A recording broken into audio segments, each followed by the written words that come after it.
बहुत बहुत शुक्रिया आपका। आपने हमारी टीम न्यूजीलैंड की क्रिकेट टीम का बहुत बहुत अच्छे से ख्याल रखा। ये कहना है न्यूजीलैंड की वज़ीर आज़म जसिंडा आर्डन का पाकिस्तान के वज़ीर आज़म इमरान खान साहब के साथ फ़ोन पे गुफ्तगू करते हुए।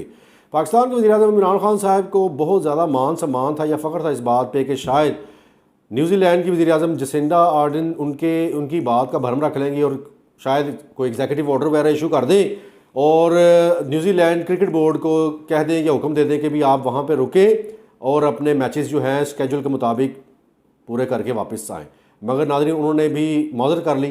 वो इसलिए मैं डॉक्टर अली की खिदमत टीवी की तरफ से आपके साथ अवाम के साथ अवाम की अदालत में अवाम की बात। नाज़रीन मुझसे ज़्यादा आपको इस चीज़ के ऊपर फ्रेंसिक करके मुकम्मल मुफस्सिल बात नहीं समझा सकता या बता सकता, क्योंकि मैं डॉक्टर अली की खिदमत टीवी की तरफ से आपके साथ हूँ, अवाम के साथ हूँ। नाज़रीन हम वापस आते हैं अपने सब्जेक्ट की तरफ। Let's not lose the subject. वो ये कि ये वज़ीर आज़म इमरान खान साहब ने भी फ़ोन करके अपनी पूरी पूरी बड़ी बड़ी कोशिश की, बेइंतहा सर तोड़ कोशिश की और नाकाम हुए कि जी आप अपनी टीम को यहीं पे रहने का हुक्म दे दें या ये इस तरह मत करें, क्योंकि हमारे ऑब्वियसली ये सारी दुनिया जानती है नाज़रीन, इसमें कोई ढकी छुपी बात नहीं है कि पाकिस्तान की जो खुफिया तंजीमें हैं, इंटेलिजेंस जो है, इसकी सर्विसेज या इसकी जो कारकर्दगी है वो सबसे बेहतर है। ना सिर्फ ये कि जितने भी सिक्योरिटी के इंतजामात पाकिस्तान में, स्पेशली पाकिस्तान में आने मेहमान जो टीमें आई होती हैं क्रिकेट की, उनके लिए सिक्योरिटी इंतजामात होते हैं। इतने तो शायद मैंने भी, ये नाज़रीन मेरा ज़ाती तजर्बा है कि मैंने भी डॉक्टर अली की खिदमत टीवी की तरफ से पूरी दुनिया में इतने शदीद या सख्त सिक्योरिटी के इंतजामात किसी दूसरे ममालिक में मेहमान टीम के लिए नहीं देखे। ये मेरी अपनी आंखों देखे मामला था नाज़रीन। मैं कभी इधर से खबर पढ़ के इधर आपको नहीं सुनाता या इधर से लेके किसी और बंदे की खबर आपको नहीं सुना। ये मैं ज़मीनी हक़ाइक़ पर अपनी बात आपके सामने रख रहा हूँ या ब्रेक कर रहा हूँ। ये कि पाकिस्तान में इंतहाई शदीद सिक्योरिटी इंतजाम होने के बावजूद भी ये जो टीम वापस ले जाने का हुक्म दिया न्यूजीलैंड क्रिकेट बोर्ड ने, अपनी टीम पाकिस्तान से बग़ैर मैच खेले और बहाना ये कर दिया या बना दिया कि जी सिक्योरिटी इंतजामात नहीं है या हमें अपनी सिक्योरिटी का ख़तरा लाहक है।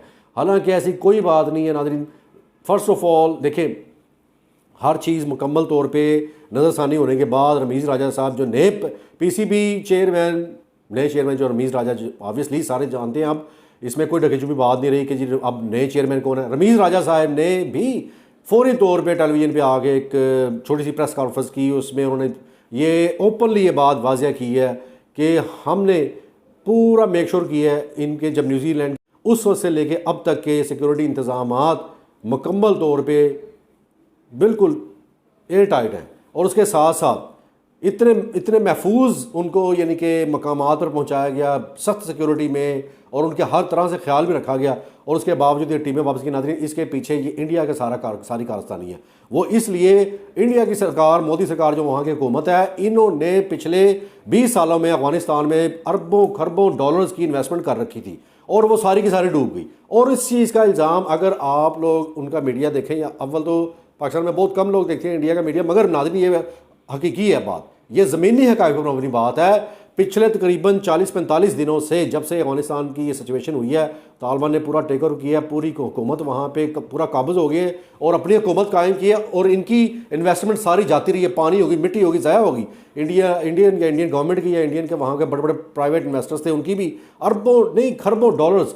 और इस वजह से इनको ये गुस्सा है, ये इनके अंदर साड़ है, ये इनको ये मिर्चें लगी हुई थी उस वक्त से कि ये सारा पाकिस्तान का हाथ है इसके पीछे। हालांकि prime minister of Pakistan Imran Khan साहब ने ये बात बेशुमार मरतबा वाज़िया की है और बिल्कुल क्लियर कर दिया, ना सिर्फ पाकिस्तान के अवाम में बल्कि पूरी दुनिया के अवाम में, कि हमने किसी की जंग में हिस्सा नहीं लेना और ना ही हम किसी के साथ किसी की जंग में हिस्सेदार बनेंगे और ना ही हमने इस किस्म की एक्टिविटीज़ में अपने आप को या अपनी फ़ौजों को इन्वॉल्व करना है या अपने मुल्क की इकॉनमी को ख़तरे में डालना है या अपने मुल्क की इकॉनमी को बर्बाद करना, जैसे पिछली हुकूमतें करती आई हैं।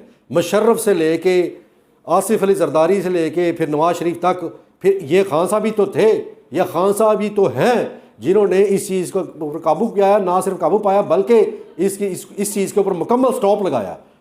अब अवाम में या मुल्क में स्टेबिलिटी आ रही है, आहिस्ता आहिस्ता इकॉनमी पाकिस्तान की बेहतर हो रही है और अब इंडिया वालों ने नया कटा खोल दिया। नया कटा खोलने से मुराद, अगर लोग नहीं समझते या नहीं जानते कि नया कटा, मैं डॉक्टर अली की खिदमत टीवी की तरफ से जब कहता हूँ नया कटा खोल गया, ये नया कटा खोल दिया, इसका मतलब है कि नया चैप्टर ओपन हो गया, नया बाब ओपन हो गया अवाम के लिए, या अवाम या स्पेशली ये हमारे जो दुश्मन अनासर साथ बिल्कुल हमारे हमसाया मुल्क में बैठे हुए हैं।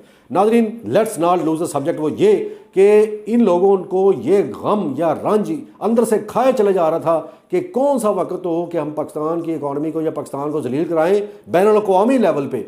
वो इन्होंने देखिए पूरी कोशिश की। ये मैं डॉक्टर अली की खिदमत टीवी की तरफ से नहीं कह रहा नाज़रीन, हक़ाइक़ पर मबनी बात है। आप हिस्ट्री उठा के देख लें, पूरे पिछले 40-45 साल की कम अज़ कम हिस्ट्री उठा के देख लें, क्रिकेट के मैदान में, खेल के मैदान में इंडिया ने हमेशा इन्फ्लुएंस करने की कोशिश की है पाकिस्तान की क्रिकेट टीम को या पाकिस्तान की जो खेलों की दुनिया को। वो इसलिए कि टोक्यो में क्या हुआ, टोक्यो जापान में जब जेवलिन जो फाइनल में पहुंचे हैं अरशद नदीम साहब, उस वक्त इंडियन भी खिलाड़ी फाइनल में था।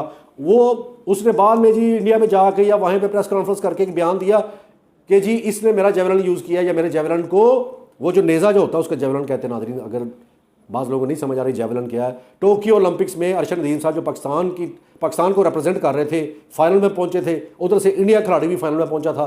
और इन्होंने क्या किया जी, बाद में ऐसे ही प्रोपेगेंडा करना शुरू कर दिया पाकिस्तान के खिलाफ कि जी पाकिस्तान के खिलाड़ी अरशद नदीम साहब ने जो मेरा जेवलिन जो नेज़ा है उसको डैमेज करने की कोशिश की, या मेरा उन्होंने जी नेज़ा इस्तेमाल क्यों किया। हालांकि नाज़रीन इसके ऊपर हमने मुफस्सिल वीडियो बना के आपकी खिदमत पेश की है, आप उसको देखेंगे सारा कॉन्सेप्ट क्लियर हो जाएगा कि वहाँ पे क्या हुआ। इसके साथ साथ मैं ये जो कड़ियाँ मिला रहा हूँ ये हर एक बंदे के बस की बात नहीं, ये स्पेशली फोरेंसिक डॉक्टर, मैं डॉक्टर अली की खिदमत टीवी की तरफ से आपके साथ, अवाम के साथ, अवाम की अदालत में अवाम की बात। नाज़रीन ये सिर्फ एक्सपर्ट ही कर सकता है, स्पेशली मेरे जैसा डॉक्टर अली, फोरेंसिक डॉक्टर। ये कड़ी से कड़ी मिलाना हर बंदे की बस की बात नहीं। मैं इसको बार बार इसलिए इस बात को रिपीट कर रहा हूँ। वो कहते हैं, वो क्या कहते हैं, मैं डॉक्टर अली की खिदमत टीवी की तरफ से कहता हूँ, काश तेरे दिल में उतर जाए मेरी बात।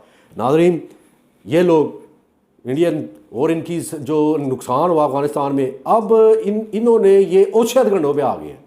ये अंदर खाते देख लेंगे। आप इस बात को आज लिख के अपने पास रख लें और उसको उस दिन खोल के पढ़ लीजिएगा कि वाकई डॉक्टर अली ने हकीकत मंडी की तरफ से ये बात हम पे यहाँ की थी कुछ दिन पहले या कुछ हफ्ते पहले या कुछ महीने पहले, जब किसी के वहमो गुमान में यह बात नहीं थी। वो ये कि ये सारी कंस्पिरेसी है, ये सारा इनका जो किया धरा इंडिया का या इसकी जो वहाँ की हुकूमत है। और ना सिर्फ ये बल्कि आने वाले दिनों में भी नाज़रीन इन्होंने ऐसे ओछे हथकंडे इस्तेमाल करने की पूरी कोशिश करेंगे। मगर वो कहते हैं ना कि जिसे रब रखे उसे कौन चखे, मैं कोई परवाह नहीं इस चीज़ की।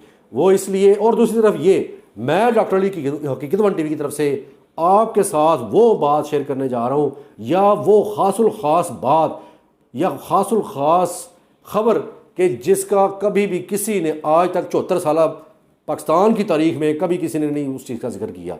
मैंने इसलिए उस चीज़ का डिसाइड किया या फैसला किया कि आपके साथ वो बात शेयर करूं, क्योंकि ये एक इंतहाई अहमियत की हामिल बात है। वो ये कि पाकिस्तान में गरीब अवाम को लाले पड़े हुए बिल देने के, अपनी रोटी पूरी करने के और मेहनत मजदूरी करके अपने बीवी बच्चों का, ख़ानदान वालों का पेट पालने के, तो ये अवाम जो हुकूमत पाकिस्तान है या और इस किस्म के दूसरे लोग हैं जो पता नहीं कौन से मेलों में घुसे हुए या कौन सी ये ख्याली ज़िंदगी में फैंटेसी वर्ल्ड में घूम रहे हैं। वो इसलिए कि क्रिकेट ज़्यादा इंपॉर्टेंट है या पाकिस्तान की आवाम ज़्यादा इंपॉर्टेंट है। भाई गोला मार दफ़ा करो ऐसे लोगों को भी जिन लोगों को ये परवाह नहीं कि इससे उनकी इज्जत भी जाएगी या पाकिस्तान की भी जो है वो ख़राब होगी इंटरनेशनल लेवल पे, बैनुल अक़वामी लेवल पे, कि वहाँ पे इन्होंने यहाँ टीम भेज के यहाँ से वापसी का ऑर्डर कर दिए। ये तो इसका मतलब है सारी मिली भगत थी इनकी। तो ये लोग इस चीज़ को एग्जैजुरेट किए जा रहे हैं, बढ़ा चढ़ा के पेश किए जा रहे हैं, स्पेशली पाकिस्तान के मेन स्ट्रीम मीडिया चैनल्स भी और यूट्यूबर्स भी। हद हो गई, ये तो हद से भी ज़्यादा हो गई कि ये किस कहाँ की अक्लमंदी है कि अपने ही मुल्क को यानी कि बुरा भला कहे जाए या अपने ही मुल्क की जो है गलती खामी है उसको ही आप हाईलाइट किए जा रहे हैं। और यही एक मिसाल नहीं है कि भी ये पिछले कई सालों से मैं नोट कर रहा हूँ, पिछले 40-45 सालों से कह लें कि यही चलता आ रहा है कि पाकिस्तान में या स्पेशली इस वक्त जो महंगाई का तूफ़ान या महंगाई का जिन जो है वो बेकाबू हुआ है।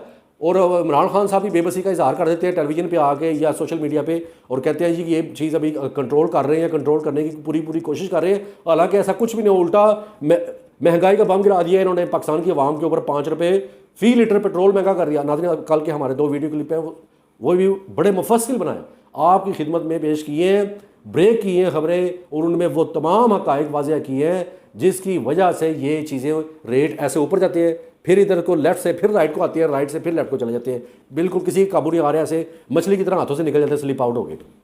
मगर नाज़रीन, यहाँ पे ये बात मैं दोबारा रिपीट करने जा रहा हूँ कि इसका कॉन्सेप्ट वंस फॉर ऑल ख़त्म हो जाए। वो ये कि सारी दुनिया में, चलो सारी दुनिया थोड़ा पाकिस्तान की बात कर रहे हैं, पाकिस्तान की अवाम, पाकिस्तान का आम इंसान, पाकिस्तान की बेचारी मासूम मिस्कीन अवाम चक्की में पिस रही है, महंगाई की चक्की में पिस रही है, और बिल देने के लारे पड़े हुए हैं, और कई जगहों पे तो कई घरानों में बेचारों को फाकों की नौबत आई पड़ी हुई है, और इनको अपनी क्रिकेट की पड़ी हुई है। और एक तरफ कहते हैं जी हम मदीने की रियासत कायम करने जा रहे हैं, मदीने की रियासत कायम होगी, मदीने की रियासत का निज़ाम कायम होगा पाकिस्तान में। क्या मदीने की रियासत का निज़ाम ऐसे कायम हुआ था, या मदीने की रियासत ऐसे कायम की जाती है, या क्या मदीने की रियासत में ये सबक दिए जाते थे कि अपनी आवाम भूखी मार रही हो तो आप क्रिकेट को लेकर बैठे हो? हद होगी। और इसके साथ नाज़रीन, यही नहीं है, सिर्फ यही बात नहीं है, दूसरी तरफ आप देख लें कि सारी आवाम बेचारी बिलक रही है, तड़प रही है, और उनके ऊपर महंगाई के तूफान के पहाड़ के तोड़े जा रहे हैं, और ये कभी ये क्रिकेट की तरफ बढ़ जाते हैं कि जी अब ये कर रहे हैं, वो कर रहे हैं, उसके ऊपर इतना पैसा खर्च रहे हैं। और दूसरी तरफ ना सिर्फ ये, बल्कि और भी इस किस्म की बेशुमार एक्टिविटीज़ में ये लोग अपने आप को इन्वॉल्व रखते हैं। तो इससे ये जाहिर होता है कि इनको पाकिस्तान के में रहने वाले आम इंसान की, आम आदमी के मसले मसाइल तो दूर की बात, ज़िंदगी का कोई एक्सपीरियंस नहीं है कि वो बेचारे आम आदमी, आम लोग, आम इंसान पाकिस्तान में किस तरह गुजर बसर कर रहे हैं, अपनी ज़िंदगी को किस तरह लेके चल रहे हैं।